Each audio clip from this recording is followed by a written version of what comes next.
Hey guys, what's up?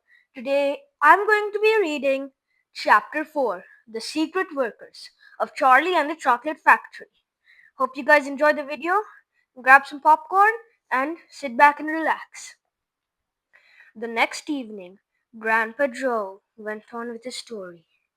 You see, Charlie, he said, not so very long ago, there used to be thousands of people working in Mr. Willy Wonka's factory.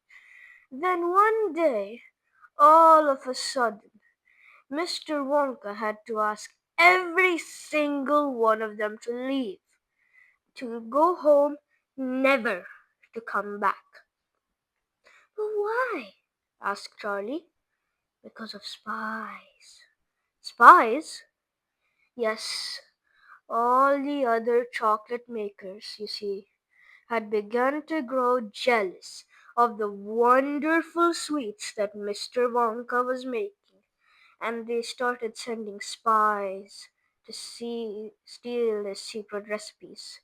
The spies took jobs in the Wonka factory, pretending that they were ordinary workers, and while they were there, each one of them found out how exactly a special thing was made.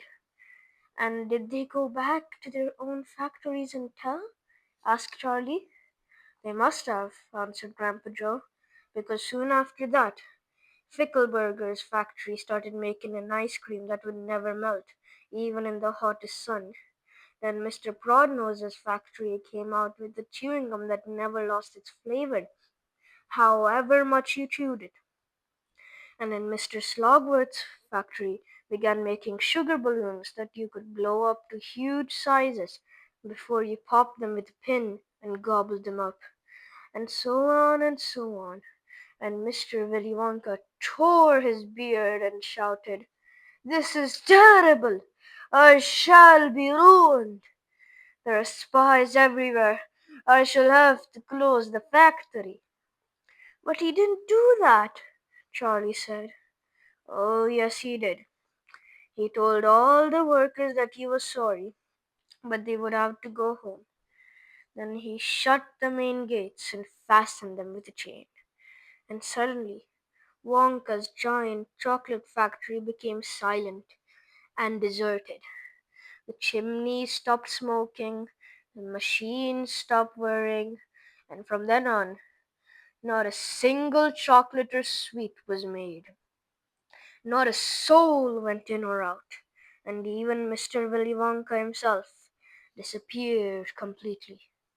Months and months went by, Grandpa Joe went on, but still the factory remained closed, and everybody said, "Poor Mr. Wonka, he was so nice, and he made such marvelous things, but he's finished now. It's all over." Then something astonishing happened one day. Early in the morning, thin columns of white smoke were seen to be coming out of the tops of the tall chimneys in the factory. People in the town stopped and stared. "What's going on?" they cried. "Someone's lit the furnaces! Mr. Wonka must be opening up again." They ran to the gates, expecting to see them wide open, and Mr. Wonka standing there to welcome his workers back. But no, the great iron gates were still locked and chained as securely as ever, and Mr. Wonka was nowhere to be seen. "But the factory is working!" the people shouted. "Listen, you can hear the machines. They're all whirring again, and you can smell the smell of melting chocolate in there." Grandpa Joe leaned forward and laid a long bony finger on Charlie's knee, and he said softly, "But most mysterious of all, Charlie, were the shadows in the windows of the factory. People standing on the street outside could see small dark shadows moving about behind the frosted glass windows." "Shadows of whom?" said Charlie quickly. That's exactly what everybody else wanted to know. "The place is full of workers," the people shouted, "but nobody's gone in. The gates are locked. It's crazy! Nobody ever comes out either! But there was no question at all, said Grandpa Joe, that the factory was running, and it's gone on running ever since for these last 10 years. What's more, the chocolates and sweet it's been turning out have been more fantastic and delicious all the time.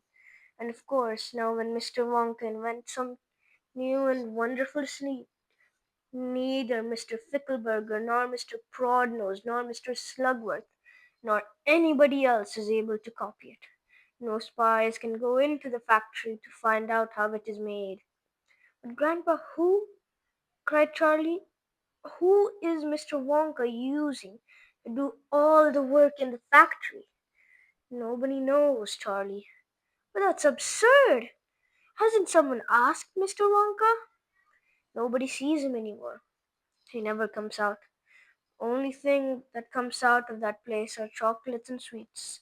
They come out through a special trapdoor in the wall, all packed and addressed, and they are picked up every day by post office trucks.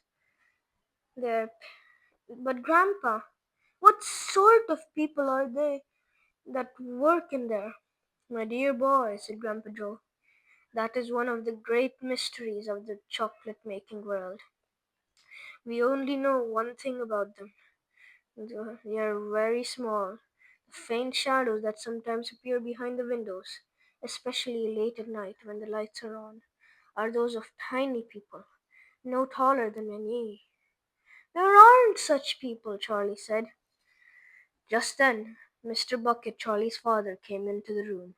He was home from the toothpaste factory, and was waving an evening newspaper rather excitedly. Have you heard the news? He cried. He held up the newspaper so that they could see the huge headline. The headline said, Wonka Factory to be opened at last to lucky few. Well, guys, hope you enjoyed chapter 4. Until next time, it's me signing off. And please subscribe to my channel. I make amazing content. And if you want to stay tuned for more amazing content, smash the bell button and turn notifications on. Until next time, see ya.